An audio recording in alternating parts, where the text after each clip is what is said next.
One of the biggest challenges consumers face in the video space is really attention. We know that this has been a buzzword for quite some time. We know that the industry is looking to figure out how exactly to measure attention. But in order to understand that, you really need to factor in what is preventing you from gaining attention from those intended audiences. And the fact of the matter is that there's a ton of distractions at play.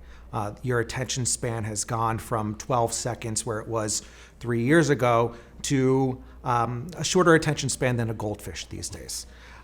You also, with all different ad formats and media channels at play, Publicis research has determined that you have the upwards potential of seeing an ad up to 50,000 times in a given day. When you look at that much bombardment from an ad environment and that little attention span, it becomes harder than ever to make sure that you're capturing that audience in an engaging way. I think that is one of the biggest challenges that we face, and we need to move beyond legacy forms, legacy environments, legacy expectations of the video channel, so that we're pushing those individuals further down the funnel, shortening the path to purchase, making ad environments more engaging and more interactive. You mentioned legacy norms. What are you referring to there? What are some of the ways you're trying to push your organization past them? When I refer to legacy norms, particularly in video, it is the expectation that they are, in most part, an awareness driver, and they've always sat at the top of the funnel. It's been since mid-century 1900s through really the beginning of the millennium, where video was really a passive environment, a passive experience for the consumer, in which you were beholden to what content was being shown to you. Then at the beginning of the 2000s, there was this proliferation in tech and choice, be it streaming services, being the iPhone, and all of a sudden the power was put back into the viewer and the consumer's hands. And it really flipped video on its head, and yet we're still only, or primarily I should say, looking at video in an awareness driving capacity.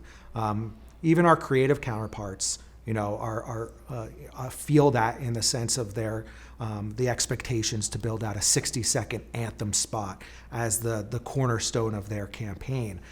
So we're really in it together, media and creative, in terms of how we can upend those legacy norms and expectations in video.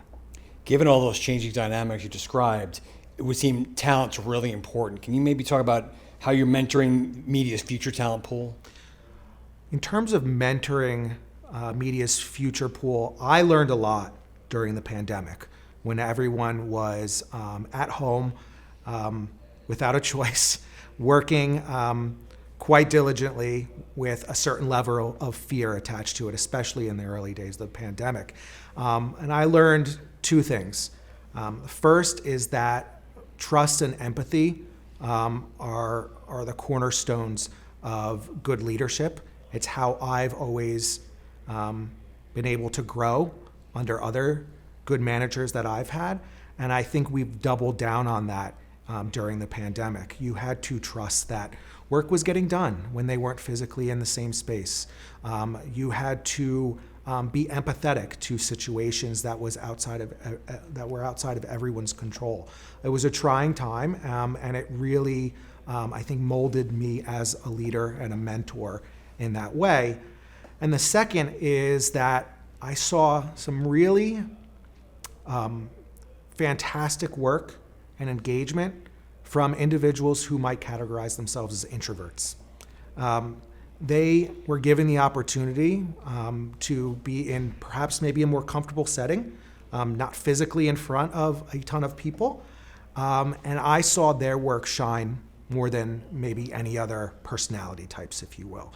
And our challenge now is that we're returning to office is how do we make space for both the extroverts and the introverts, so that we're not just saying, introverts, you had a great run, but the type A personalities will take it from here. Just as there's a hybrid nature to how we're working physically or at home. There needs to be a hybrid, more inclusive way for introverts and extroverts to redefine what good leadership and mentorship means.